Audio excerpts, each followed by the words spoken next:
welcome back. Yeah, we are on. Welcome back to another episode of Between Two Crockpots. I am here with Eric Synenberg, the Beechwood City Council Vice President, who is running in the upcoming election. This Tuesday is a primary election for State Representative in District 21. And it is an honor to have Eric here. Eric is, of course, our weekly sponsor here at IHOC, the International House of Cholent, hence the Crockpots behind us. And Eric's here to tell us a little bit about yourself and your campaign and why everyone should get out to vote on Tuesday. Well, first, Mo, thank you. Thank you. I had to check it out myself last week. So I came last week. That's right. Had my little sample. Mm-hmm. Passed my test. Yeah. Not that I have any, who am I? Because I don't even know the first thing about making cholent. Right. But you liked it. I liked it. It was very good. Mm-hmm. And I decided it was so good, I got to give myself good luck, campaign good luck the week before the election. Absolutely. So we're going to sponsor. Okay, it's a no-brainer This to could be a me. new thing. This could be a And I will say this is historic because typically we stay away. IHOC is apolitical. You know, like we like to appeal to all parties, and that's why we try to, you know, like the old Michael Jordan used to say, Republicans buy sneakers too. Yes. You know, you didn't get involved in politics. Well, and I will say about my personality, and people who know me know, I'm very balanced. Like to borrow from Fox, fair and balanced. Right. I am that way when I govern, the way I look at issues. I try to take things from both sides. Sure. I have friends that are of every possible political stripe. I'm very aware of arguments on both sides. Listen, if either party was so perfect and had all the answers, we would be living in a world of perfect peace and harmony and bliss. That's right. And there'd be no issues, and there'd be no poverty, there'd be no anti-Semitism, there'd be no hate, because they would have all the answers, right? Right. And that's not the world we live in. So obviously, not very realistic. It's a good goal. Not realistic, probably, possibly, but listen, neither party has all the answers. So the notion that the parties, although I am running in a Democratic primary and I am a Democrat, but the notion that either party is infinitely better than the other party, I think is just not accurate. I mean, there are certainly issues where, on both sides, there are, both sides have good points sometimes, Republicans and Democrats. I think Democrats more than not, the Republicans on more issues, but listen, there are things where, there are issues where I agree, maybe, there's a good point on the other side. Or there are so many issues of bipartisanship where people come together and both parties agree on things. So this is the beauty of America, right? We got different viewpoints, and together we try to. I try not to be this super partisan person. So hopefully, maybe that's why I'm the first one to do this. Okay, well, so tell us, tell our viewers here. And obviously we get viewership probably numbering in the millions, maybe billions, but tell us 3 billion, right? Half the world, right? Half the world. Tell us why they should vote for you. What's your elevator pitch? So the reason that in this race voters should vote for me, there are 3 candidates running. One of them is a nice enough lady, but she has no government experience. She has never run for political office, never held political office. Not even on a local level? You mean? Nothing. Oh, okay. Not even on a local level. She's maybe a little involved in the Democratic Party. She does have her own business and has done a lot in the community. I give her credit for that. But she's never run for office. And when you get to the State House, you need to have some basic understanding of how government actually works from having been there. And not only have I been on City Council for 6+ years in Beechwood, I'm involved with the Northeast Ohio City Council Association, which is a group of city council members from all over Northeast Ohio.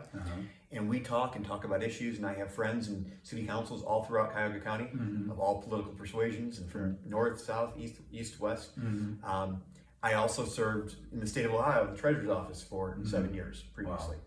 And so that's actually being used by one of my opponents to attack me. Because it was a Republican administration. Because the state's been Republican for the last 15 years. You work in state government. So you worked with Josh Mandel. I did, yes. But if you work in state government over the last 15 years, you've worked for a Republican administration. Every single state office has been held by a Republican in the last 15 years. So my opponent is trying to, because it's a Democratic primary, use that against me. Well, I think it's a positive that I've actually spent 7 years working for the state of Ohio. Shows you can work with anyone. Shows I can work with anyone. We did very good work in that office. It wasn't a political operative, as he's tried to mention. I was doing work for the state of Ohio in our office. We did a lot of good things. So,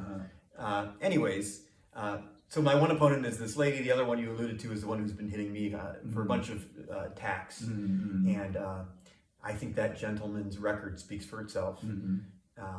I'll just leave it at that. Yes, okay.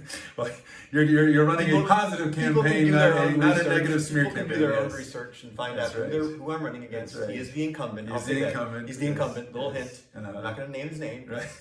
It's your house, and we don't want to.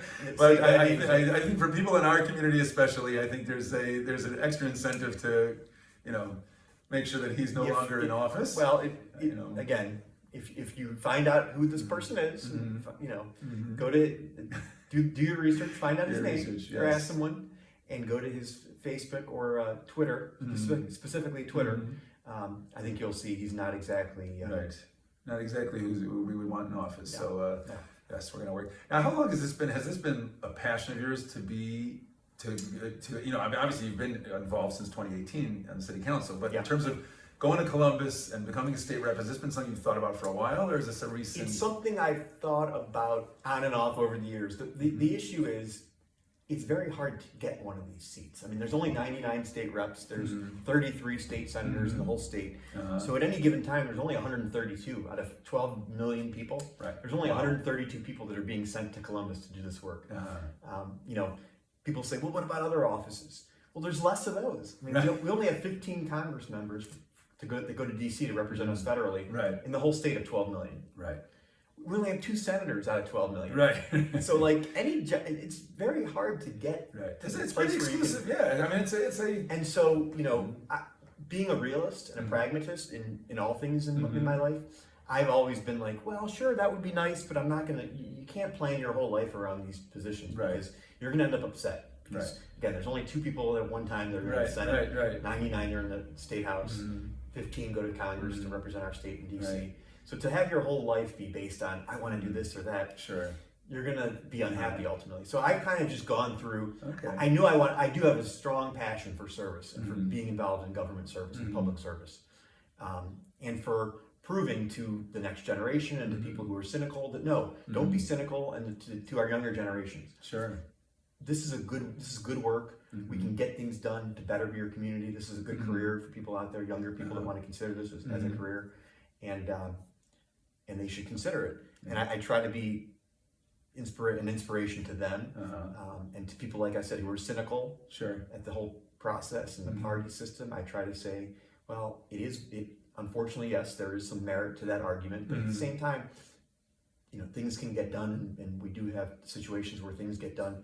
People cross the aisles and get stuff done. That's great. To me, that's always a great result. That's awesome. So, council has been great. I've loved being on city council. Been on for 6.5 years now, and this opportunity sort of arose because the incumbent was not doing a good job, and that's great. You're running with trying to seize it. So, and then I know you obviously have a wife and 3 children, right? 3 boys, Ari, Noah, and Asher. Nice. Yeah, 3 boys. 15, 13, and 9 year cousin, of course. That's right. Shirley Covell, right? We're at JFX. And Shirley's bar mitzvah 2 of the 3. Really? That's fantastic. Yes. And hopefully he'll do the 3rd one in a couple years. That's amazing. And what do they feel about are you going to have to spend, how much time are you going to have to spend in Columbus? Like, how does this impact your family? Sure.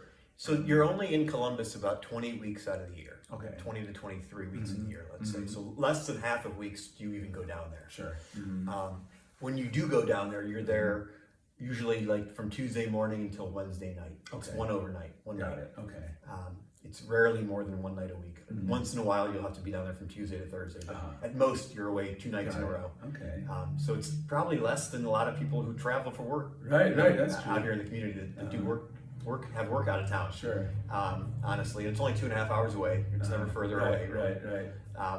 But then, of course, when you're home in the district, as they say, home, you have events and you get invited to things, and you have to obviously be out and about, and that's part of the job. Meet the people. You said 120,000 residents. 120,000 residents in each one. That's a lot of people. It's the state's population divided by 99, so it ends up right now that these districts are all about 120,000 people. Wow. Yeah. And ours goes all the way from Beechwood and University Heights straight up to the lake. Right. And we go into Euclid and Collinwood. Right. Wow. So, fantastic. The boys, though, it's been interesting because there's been all this negative. Do they see the negativity from the other side? Okay, yeah. And well, he's running scared, is he not? Right? You've racked up quite a few endorsements. I've looked around. He's running scared. I have a lot of endorsements, a lot of support. You have a lot of heavy hitters endorsing you. Yes. So Listen, he, I can't get into somebody else's head and decide why they wanted to go naked. Okay. Look, I don't know if you guys know Kindland, Stuart Musinski. Yeah, sure. Stuart. He has a nonprofit, Kindland, Just Be Kind. Just Be Kind. So this was just a couple weeks ago, put this on. And Nice. I'm very tempted when I see this gentleman next time to maybe give him Sure. this and let him know that the world is a better place when we're kind than when we're unkind. Yeah, politics doesn't have to be nasty. You could, It doesn't. It doesn't. You could run on your own merits, and and I think that's what you're doing. So. Correct. That's great. In any event, but the boys have, it's become sort of a family affair. I come home at night, they say, "Oh, this happened today. We heard about this today," and I say, "Don't worry about it. It's fine." Are they kind of celebrities in school? Like, I'm sure their classmates and their friends. They all know, right? Maybe a little, but they're more involved in sports and activity than anything else. Gotcha. And I know you're involved in sports, right? You're a coach as well. I've coached their little leagues. Right. Maybe you have a little less time now. Yeah. Well, over the years, I've done Beechwood soccer, Beechwood. Did softball years ago. I've done the Lyndhurst baseball club. Nice. So it's been. Okay. Yeah, I've done some of that. That's great. Okay, But, well, I appreciate your time. I don't want to take up too much of it. Yes. I know you got a lot to do. We are less than a week away. So this Tuesday. Most importantly, first things first. Tomorrow night. Oh, it's tomorrow night. Yes. Got to come to IHOC Challenge. That's what it's all about. Eric came last week, and he was. I'll be here again. He'll be here again tomorrow. Please do. I'll have as much of my family as wants to come with me. Amazing. We dish out. We make 11 of these bad boys. So we got a lot of challenge to serve. That's 11 times 22 gallons. You do the math. So everyone is obviously welcome, and it's best challenge. Now, if I win, yes, here's what we should do. Yeah. When you win. When I win, we should take this on the road, possibly. I don't know. I'm just throwing this out there. Yeah, Columbus. Are you bringing this down to the State House? And maybe we spread some of our challenge. I like that idea. I don't think the governor's ever had challenge. Well, maybe not. He does have an annual Hanukkah party. Okay. So at his house. Okay. Every year, he invites people from all throughout the state. That are Jewish leaders throughout the state. For what it's worth, there's only 3 current Jewish state representatives. Wow. And there are no state senators that are Jewish. Okay. And in fact, the one state representative who's from Northern Ohio is running for state senate. So if he wins and I win, I would be the only Jewish representative in the state House of Representatives for the northern half of the state next year. So that's really underrepresented. We are underrepresented, even though the Jewish population is around 2 to 3% of the population in the state of Ohio. Yeah, we should be at about 4 or 5 reps. Right. Plus, I think we've always traditionally, sort of, we're leaders. We should be in more of these positions, not less than our percent. 100%, right. So that's it. But the reason I even brought that up, though, is that one of the gentlemen who is a state representative currently from Cincinnati, his name is Dunny Isaacson. Okay. And Dunny started last year the first ever State House Seder. Really? Yes. Really? So he did it at the State House. He invited, I don't know who he invited. I think the governor maybe even showed up. Yeah. And they did a Passover Seder. Really? In the State House. That is very cool. I did not know that. Yeah. So I will say this: our state leaders have been very good to the Jewish community, and we have our own lobbyist. Our community has our own lobbyist full time in Columbus. That's great. A gentleman who lobbies on behalf of all the nonprofits, all the day schools, everything. Sure. Obviously, I think we were the first state, or maybe we were first or second state with a Holocaust memorial on the State House grounds. Really? We have a Holocaust memorial on the State House grounds in Columbus. So, I would say, although there is unfortunately anti-Semitism and hate out there, that our state's leaders over the last certainly number of years have been pretty good to the Jewish community. Yeah. So.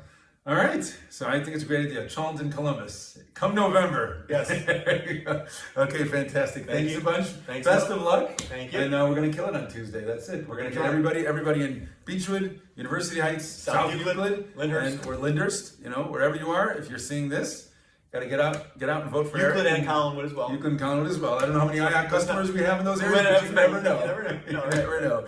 So yes, everyone get out to vote, and we're gonna have a great Tuesday. Yeah, and tomorrow night I'll be here, right? Absolutely, looking forward. Okay, Thanks so much, Eric. We'll talk to you.